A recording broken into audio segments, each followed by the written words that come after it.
Coming up on today's Locked On Bucks, we revisit the somewhat early exit, earlier than Bucks fans had hoped for exit from the in-season tournament, and more importantly, take a look at some of the comments that came out after that game from Giannis about his team's assessment so far, and some of the things that we heard that may have happened in the locker room. We'll get into that as best we can and preview another matchup with the Chicago Bulls coming up on Locked On Bucks. You are Locked On Bucks, your daily Milwaukee Bucks podcast, part of the Locked On Podcast Network, your team every day. And welcome into Locked On Bucks. I am Justin Garcia. In addition to this show, you can hear me on the Bucks Radio Network, joined as always by Camille Davis, who you can hear on the Technical Foul podcast. And for all the Packers fans as well, suddenly more Packers fans than we had a couple weeks ago, Camille, on the Carry the G in MKE podcast.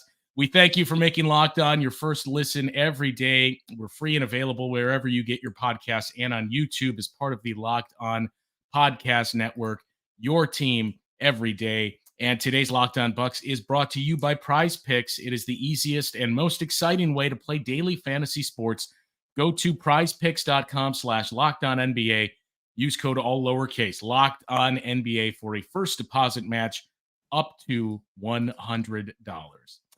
So Camille, I mentioned we'll revisit a bit of what we saw in the semifinals. You and Frank dove into that quite a bit on the post-game show. But I think the most interesting part, it wasn't a totally unexpected result. This has been an elite Pacers offense that we kind of prepared you for going in of, look, there's going to be a lot of scoring. And there was frankly less scoring than I anticipated.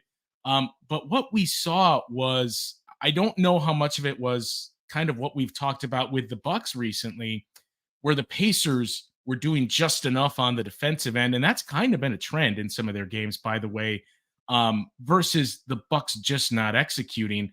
But that's the constant that we've talked about a lot with the Bucks' success this season too, of obviously, you know what to expect from the offense, but down the stretch, is it the defense that's actually better? Is it the opponents that just aren't executing?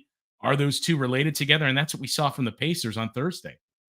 Absolutely. And that was one of the biggest takeaways for me that I didn't necessarily expect, because we've seen the Bucks be one of the top teams in the clutch. We have talked at many of times about the various problems that we're seeing with the Bucks, or maybe we shouldn't call them problems that all full blown out, but just things that we're keeping an eye on at this point in the season while they're still going through some growing pains, where you expect when it gets to clutch time, based on what we've seen so far from this team this season, that the Bucks will tighten things up. The offense will make buckets, get scores when they need to, and they'll make enough stops to be able to get that victory.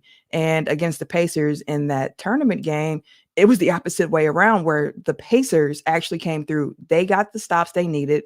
They scored the buckets they needed. They got big offensive rebounds when the time needed. Like, they did what they had to do during that time. And that was the shocker of the game for me necessarily. Not that, the Bucks looked poor at times or they were confused at times, but just like, oh, the Pacers did the Bucks number a bit better than the Bucks were able to do in this particular game. All right. So I do, because it kind of relates to everything that we started to talk about, want to get to some of the comments that we see coming in here. Number one, when Rodrigo asking when Jay Crowder comes back, hopefully mid-January, I think is the best timeline there. It's going to be after New Year's. And look, what makes Jay Crowder's absence especially tough is he's the guy that the Bucks have in terms of larger wings, that this season we've seen Jay show that ability to defend the perimeter more than he did last season. You have other guys like Marjon Beauchamp and Andre Jackson Jr. We haven't seen them for extended runs. And I think in the case of Marjon, we've seen him defending bigs a little better, but not so much the speed. So Jay Crowder's really, at this point, at the point he went out, was probably their best guy out there. So that's been a glaring loss. Although the interesting part is it does seem like a lot of the point production has come down from those high scoring wings after the first, 2 weeks of the season, when that was a heavy talking point. Not so much the efficiency. So it's not as if the Bucks defense has fixed everything in defending guards and players on the perimeter. But yeah, it's probably going to be mid-January for Jay Crowder. And even then you have to wonder, 8-week timeline, 6 to 8 week timeline is just when we'd clear you. But when are you actually 100% Mhm. and back in the swing of things? That it may be something that's past the All-Star break and like the last month of the regular season where it's, hey, Jay Crowder looks like the guy that he was in the beginning of the season. Exactly that. Because if you think about this season in particular, with Jay Crowder mentioning the fact, like, I came into camp in great shape. Like, he was dealing with some problems with that groin injury, but he was just like, hey, I'm in really good shape. My conditioning is up. He came into the season really hot. And you saw it. And we saw last year when we acquired him that it took him a little bit to try to get his footing together. And at that time, the question was, are we seeing this rust because he hasn't played basketball most of this year? Or are we seeing this rust because at this point in his career, he's starting to decline? And coming into this season with the conditioning and how he started the season off, you can definitely see that it's something around more so the conditioning, having your NBA legs ready, and coming back from injury, you're still going to need some time to be able to get yourself back into game shape. And in the interview that I saw with Jay with the Journal Sentinel, he mentioned the fact that I'm happy at the very least that when I do get back, I'll have some time to continue to get my legs underneath me again. So I love that aspect of it, that he's going to have some time before, it's playoff time, before we get into that final stretch. But it's something to keep into consideration when he does come back, to not expect for him to pick up exactly where he left off, but give him a little bit of grace to kind of figure things out and get back to what we were seeing prior to the injury. Yeah, and it was a fair question too for not just Jay Crowder, but I think for a number of players on this roster. When we talk about the oldest roster in the league, that if you do see any stretch of 5 games or more where the play starts to decline, you're going to start to question, well, is it just that they're at that age that it's coming there? And I think for Jay Crowder, that was the strongest chance in the offseason, but he's certainly quieted a lot of those. The other part, we talked about this a little bit, but Brian asks, or basically points out, Pacers only shot 21% from three. All in the And paint. I think that's the biggest, right? That's the biggest misnomer with this Pacers team. When you think about the offense, you think about 3-point shooting, and that's just not what they do. It's not that they don't take threes. They're much more judicious with the threes that they take, but they're not a high volume 3-point team. They score in the paint, as they got 72 points against the Bucks. And the way they do that is blow bys, number one, but they score in transition and even off of Bucks makes. You and Frank talked about it. Think about the number of times that the Bucks are making a shot and the Pacers were already halfway down the court and in transition and ready to score. Those become points in the paint on layups. So that's how Indiana gets their offense. And it doesn't help that a strength of their offense and how they get buckets is a weakness of the Bucks defense and how they defend buckets. Like, that's been a thing that we've talked about throughout this season. And I know we're going to speak a little bit more about Giannis's comments, but I feel like a lot of what he said after that L rang that part up true, where you're seeing guys on defense, they're jogging back, or if they are back, they're not necessarily looking to play defense. They're just already getting back to their spots. A lot of jogging back on defense, and other teams are going to see that in the scouting report and take advantage of that. And that's something that you saw in this Pacers loss. They definitely took advantage of that. They ran when the Bucks were in their zone coverage. They were able to get a lot of rebounds as well. And I mean, I see the comment section is going in about Bobby a little bit, and how Bucks Twitter seems to want to, make a switch there. And, listen, with the way that this team is playing at the moment, it's been kind of like a litmus test on where you stand. How do you see this? It's kind of like when you see the pictures of like the shrinking. What do you see in this picture here that I'm showing you? Someone says a donkey, someone says a horse. And with this Bucks team, that's what it comes down to a lot, where it's like, what do you see when you look at this Bucks team right now? Do you see a team that's going through growing pains and they're learning, trying to figure it out? Or are you seeing a team that has some glaring weaknesses that are going to be exposed in the playoffs? And honestly, for myself, it feels a little bit kind of in between those two extremes that we see constantly between people in Bucks Twitter community. Yeah, and we are going to get into those Giannis comments and the report from Chris Haynes after the game as well, coming up after the break. But yeah, I do agree with one other thing that has been pointed out quite a bit here, and I'm in line with you, man. I feel bad for Brooke because look, Brooke, the first 4 games of this season, and we spent quite a bit of time on one of the more recent shows to pondering if he is the most unsung hero on this team, but he was not put in a position to succeed for the first 4 games. When they made that change, you could immediately see, okay, he is still the Brooke Lopez that we had a season ago, and for the last 5 years, for that matter. Um, at least through 20 games, this may be the best defensive season of his career, which is crazy to suggest with where this team defense is at. But I think if we go back to the Pacers game, that was the tough part. And I think Giannis kind of hints at it too with his comments. But, you left that game saying Giannis was fantastic again, and the Pacers just have no one to defend him. Up to 91 points efficiently in 2 games against the Pacers. Dame had his moments. Dame certainly got going in the third quarter there. Didn't really see the ball a lot, which again, we'll get to in the fourth quarter. And then there was Brook that was doing everything he could. I saw people pointing to he took 10 threes. That's way too many. Some of those were pretty good looks. There was a couple in the fourth quarter that were open looks that he just missed. I'm fine with him taking those because we've seen him put the ball on the floor and attack around the paint a lot more as well.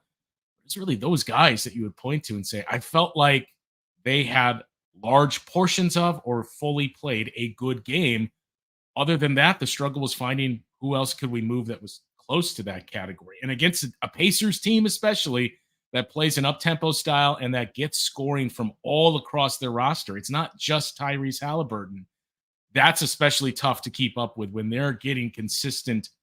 I'm not going to use the word efforts, but they're getting consistent play from essentially their entire team. And for the Bucks, for a large stretch of that game, it was a one-man show. It was really 2.5 for the duration of the game. I just have to say, I love how Jason Kidd has, to all Bucks fans, used the phrase energy and effort enough that to Bucks fans, I don't even want to hear anything. Well, and that I think we had to pull Adrian Griffin aside after the first couple of weeks and say, listen, you got to stop saying these 2 words together. I don't care if you use one or the other, but do not ever say energy and effort. It just gives some bad flashbacks when you hear them together. But no, I mean, that's part of the genius of Tyrese Halliburton that people are able to see now. It's because he doesn't really force the game. Like against the Bucks, he was able to attack Brook and just get the ball off at the perfect angle almost every time where he did. And if he didn't feel like he had the right angle to get a shot off, he was very fine and accurate at dishing it off to somebody who could make a bucket. Like the fact that he was able to put up that performance that he had with no turnovers, it goes to say a lot about just how he runs that team and sets the pace for the team. No pun intended with them being the Pacers, but like Tyrese is special. And it was a game that you mentioned, like the first quarter's close. The second quarter, the Pacers take the lead. The third quarter, the Bucks go into zone, get that lead back down and make it more competitive again. And then the Pacers start figuring out that zone coverage and they start making some plays. And then the fourth quarter, now we're looking at some clutch minutes. And in this game, the Bucks turned the ball over too many times, which in addition helped to fuel the Pacers transition attack. And they got too sloppy with their offense. They weren't able to execute down the stretch that way either. So, that just adds up to a big L for the Bucks, and you don't want to see it, but they have to tighten that up. Back-to-back games with no turnovers for Tyrese Halliburton, and I think that was the third game this season where he had 15 or more assists and 0 turnovers. He's had 6 or 7 games already with 10 assists and 0 turnovers. So, that's what makes them especially tough is he protects the basketball. He sets the pace, as you pointed to, for that team and gets everybody involved. That, it was on a quarterly basis that you could really point to which Pacers player was most impactful in that game. And again, for the Bucks, we've seen that at times this season, but on Thursday night, it was really just Giannis, Dame, Giannis. And that was basically it that you saw for that team. So I do want to get into those comments that Giannis made after the game. And again, as we alluded to, that report that came out from Chris Haynes as well, we will get to that after the break here, and also after we tell you about our friends at Prize Picks. So Prize Picks is the largest daily fantasy sports platform in North America. They are the easiest and most exciting way to play daily fantasy sports because it is just you against the numbers. So instead of battling thousands of other players, including pros and sharks, you simply pick more than or less than on 2 to 6 player stat projections, and from there, watch the winnings roll in. If you want to play alongside some of Prize Picks' favorite players like rapper Meek Mill, comedian Andrew Schultz, you can now find community plays under the promo tab of the app to view entries from some of the biggest names in the Prize Picks community each week. And Prize Picks even offers a reboot policy so that your entry stays in play even if one of your players gets injured. For football and basketball games, if you have a player who exits the game in the first half and does not return in the second half, that player is rebooted. Prize Picks is the only daily fantasy sports platform with an injury insurance policy. So how you play, it's simple. Go to prizepicks.com/LockedOnNBA and use code LockedOnNBA for a first deposit match up to $100. That address again is prizepicks.com/LockedOnNBA and the code LockedOnNBA, LOCKEDONNBA for a first deposit match up to $100. Do that now with Prize Picks. And Camille, one other thing to keep people aware of as you're watching us on YouTube now, Locked On has launched the first ever national sports 24/7 streaming channel on YouTube. Locked On Sports Today is here for you 24/7, covering the top stories of the day with local experts of Locked On, plus our national shows covering every league. Just go to Locked On Sports Today on YouTube and subscribe to the first ever national sports 24/7 streaming channel. All right. So the elephant in the room is, well, I suppose this game gave us two elephant in the rooms. One of that we'll get to, two elephants in the room.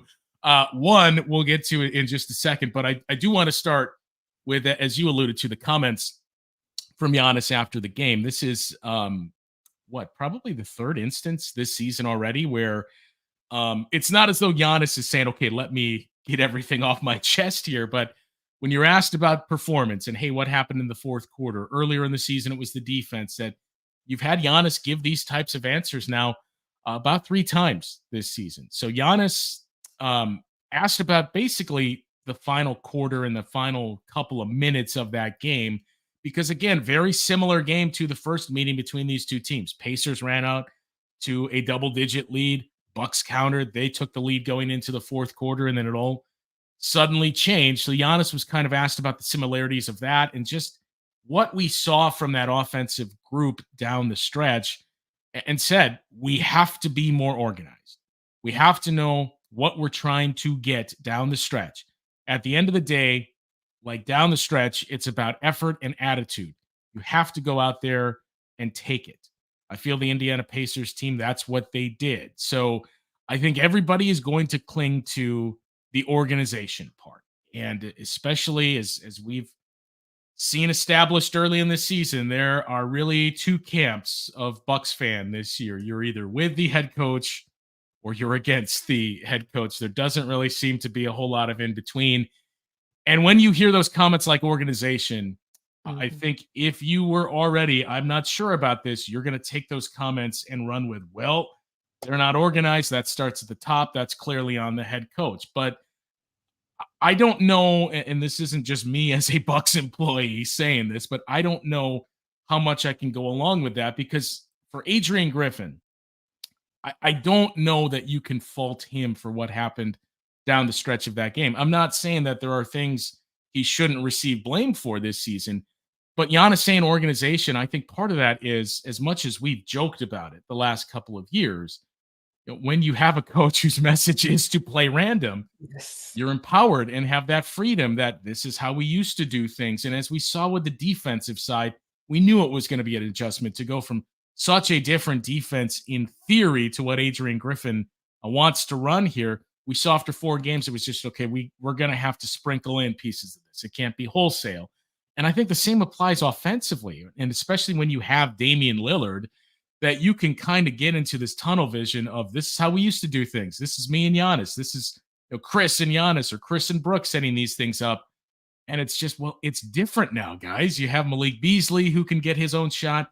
And oh, by the way, you have maybe the best closer in the game that we got to look for ways to incorporate him. So look, if you want to point blame or say, what could you have done differently? If it was calling a timeout or getting in a huddle and saying, guys, we're getting away from this, we need to go back to that. Sure. But I don't think this is just, Giannis said they're unorganized. That's 100% on Adrian Griffin. Yeah, it's a situation where I don't think anyone is blameless, right? And with Giannis's comments, what I took from them a lot was, hey, he mentioned this organization, but he also mentioned the fact that the coaching staff isn't on the court with us. The coaching staff isn't the one that's not out there getting back on defense. The coaching staff isn't the one out here not rebounding, not boxing out. So for what the coaching staff might be able to do better, and I know we'll talk about that next with Bobby Portis' comments that were more pointedly directed at the coaching staff. Giannis's comments came off to me as like, we as the players need to play harder and play more consistent and be better ourselves, because we already mentioned in the first segment here where it's like you're seeing the Pacers get easy buckets after Bucks makes. The Bucks are making buckets, and then on the inbound, the Pacers are going the other way because guys aren't getting back. There was one particular bucket that I think of where Malik Beasley scored, and he had a rough scoring night. He scored, I think it was like a floater, and he's celebrating.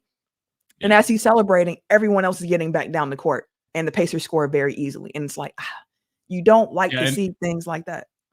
And that was the play where Giannis was in the corner, and basically you see the chatter of Giannis didn't even contest that. Well, Giannis is coming from the corner, and at that point, it's do I pick up the foul here? We're already kind of beat.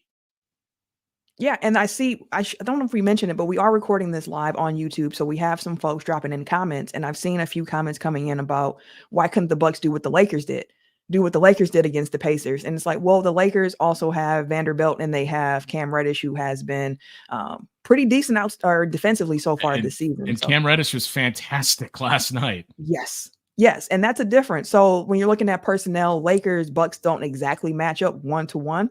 You can look at the fact they have two bigs that, if you count LeBron as a big at this point in his career, that play defense, you can make that, comparison to the Bucks with Brook and with Giannis. But when you look at the wing defenders, it's not exactly apples to apples with the Lakers. So for those in the comments mentioning the fact about how the Lakers played them and how the Bucks played them, it's a little different. Cam Reddish is a little bit different than Malik Beasley. Jared Vanderbilt's a little bit different, than even Taurean Prince is a guy I think the Bucks went, hey, we could work with that on this current roster. Exactly. So that piece I just wanted to call out for those in the comments. But when it comes to this Bucks team, they're going to figure it out with what they have at the moment. Like, we understand that December 15th is a big date in the NBA. A lot of contracts become trade eligible. You can start having some more conversations, and it'll be interesting to see what the Bucks look to try to do around this deadline. It's the question of, like, do we have the folks in the locker room right now who can, put together winning effort? And I think what we've seen so far in the small sample size with the Bucks is like, we have something here that can win games.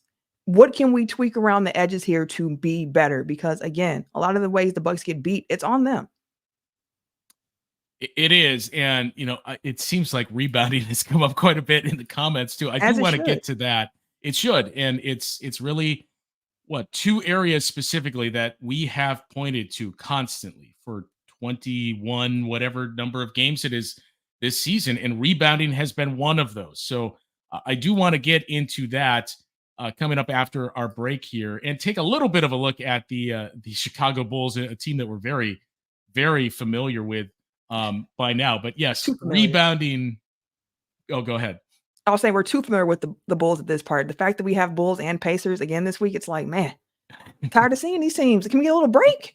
The Pacers, what I could do without having this early. And hey, I got news for you. If you're tired of, man, this team again, just wait until the week of Christmas when you get two more games with the New York Knicks. So we'll get into all the rebounding issues that this team has had of late, because there are quite a few of those coming up after the break. And after we tell you about FanDuel. As the weather gets colder, the NFL deals stay hot on FanDuel. Right now, new customers get $150 in bonus bets with any winning $5 money line bet. $150 if your team wins. If you've been thinking about joining FanDuel, there is no better time to get in on the action. The app is easy to use. You have a wide range of betting options like spreads, player props, over-unders, you name it, they have that and more. Visit FanDuel.com/locked-on and kick off the NFL season. Again, FanDuel.com/locked-on. FanDuel, official partner of the NFL.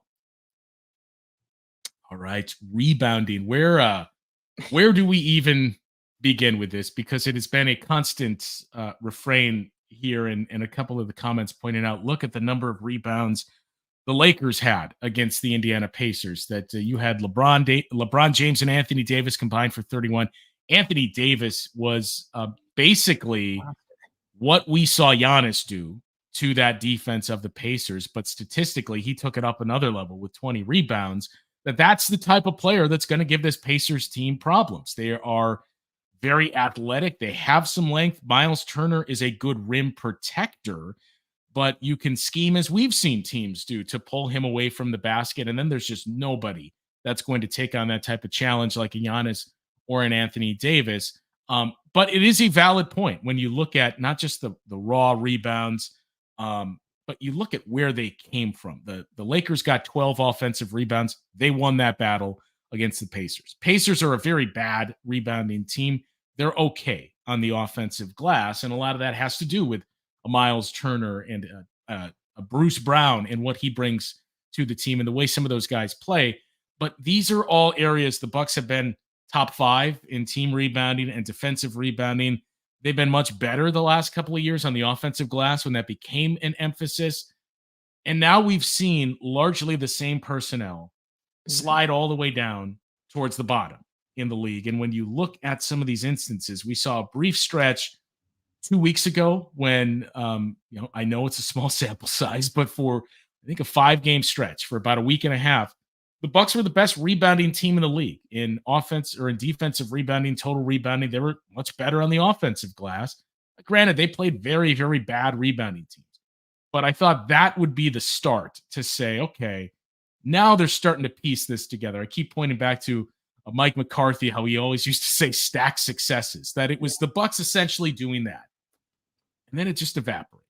And for whatever reason, this team that still has Giannis, that still has Brook Lopez, that still has Bobby Portis, has gone from elite to very bad rebounding the ball. And look, it cannot be as simple. I know he was good at it.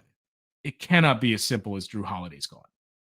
No, it couldn't, and that shouldn't be the answer that we lean on here. A bit of it is just fundamental basketball, where it's like, are you putting a body on somebody while you're looking to get the rebound? Are you letting guys go uncovered? And in that Pacers game in particular, the fact that the Bucks spent so much time in the second half in zone, we know innately that in zone defense, you tend not to be able to rebound as well as you are if you're in man coverage, because it's harder to be able to put a body on somebody to box out, to get a board.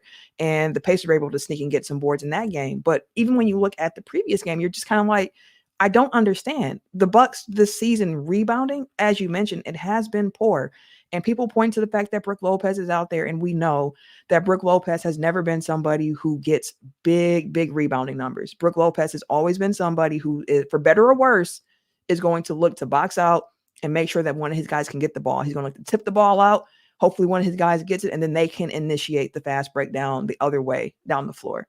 And it's just not working out. You're not seeing guys attack the glass with the same, I don't want to say energy and effort. We already had a conversation about that, but you're not seeing guys attack the glass the same way as they were before. So when you're looking at the two teams, again, in our Pacers matchup, it was a +5 advantage in rebounding for the Pacers over the Bucks. But part of it's fundamental and part of it is effort. Like, you have to go and get the board. You have to go and get the board is certainly a big one. And this is one of the big ones too, which speaks to what you had just said. Too much standing around ball watching for defensive rebounding. I don't think it just applies to the defensive rebounding, that we've seen a lot of that this season. And again, I do attribute part of that to being in a new system, that I think, and I don't know this to be true, but in talking with others and just based off some of the things that we'll hear on post games and piecing things together, you kind of get the impression that some of the issues, transition's the other big one that we've talked about that still lingers. And that's when you'll look at games, you'll look at the box score and you'll think, hey, the Bucks did a better job here. And then it pops up the next game or a couple of games later. That one, I have always kind of felt like part of it is the instruction that we have heard. And granted, I don't know that this is how the message is being delivered to players in practice and in game reviews and film sessions. But we keep hearing you have to do this or that. And if that's the way it's being delivered, I think it's easy to explain why this team has been so inconsistent, because if you have 2 guys that are doing that and 3 guys that are doing this, you're going to have those gaps and you're going to be giving up some of those blow bys. And you think about rebounding and how that's helped other teams' transitions. if you got two guys crashing the offensive glass and one guy is, I'm not sure what I'm supposed to do here. Maybe the other two guys are getting back in transition. You're already beat. And JJ Redick talked about it earlier this season when the moment you stop to think about what should I be doing here, you're beat. Your defender has that step on you. He's going to get past you. And then there's just no recovering from there. And it does seem like that's part of what we're seeing here. And that's where the ball watching too is. We used to do things this way. I think we want to do things this way now. So should I go get this or should I get down there? That seems to be, to me, part of this issue as well, is just because same personnel, it's more of the mental thing of like, wait, what should I be doing in this system? You've been doing the same thing for 5 years, and now you're being forced to think a little bit differently with a lot of the same guys you've been doing the same things with. So it does take a moment to try and figure that piece of it out. And I think that leans a bit on what Giannis was saying too about just, hey, in the season, it's hard for us to find time to practice. And that was an interesting note that he had about in the post-game conference against the Pacers, where he's like, over in Europe, it's 1 or 2 games a week and you spend a lot of time together being able to develop. But in the NBA, your practice is coming in live games because we just don't have as much time to practice. And if these are guys who are trying to readjust how they are thinking the game through and where they need to be on the floor and what assignments are supposed to have and how they're supposed to run the floor, so on and so forth, we're going to see some of those growing pains. And I see R.R. Smith in the comments mention he thinks there might be some similarities between these early season Bucks and the early season Packers.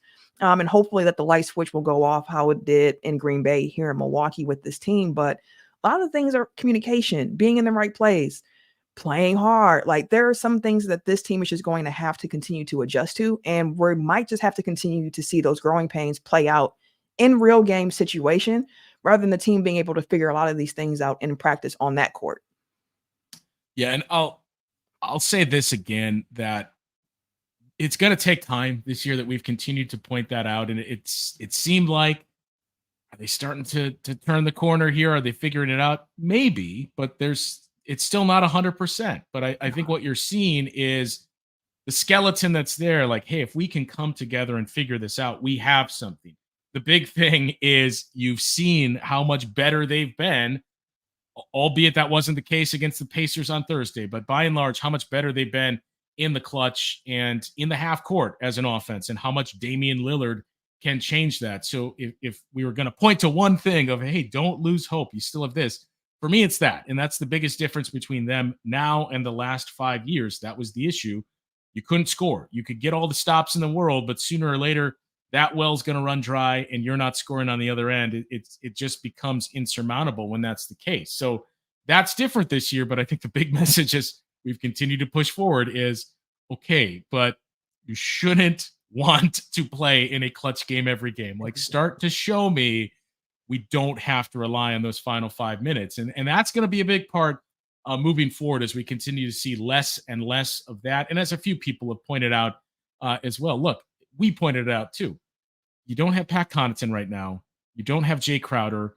I'm not saying all these games that you've lost, you win those with those two, but it solves some of what we've talked about or goes a step towards solving that. So we do need to wait and see an extended run of this team starting to click and figure things out as they have some more health. And those two guys returning will certainly be a big part of that.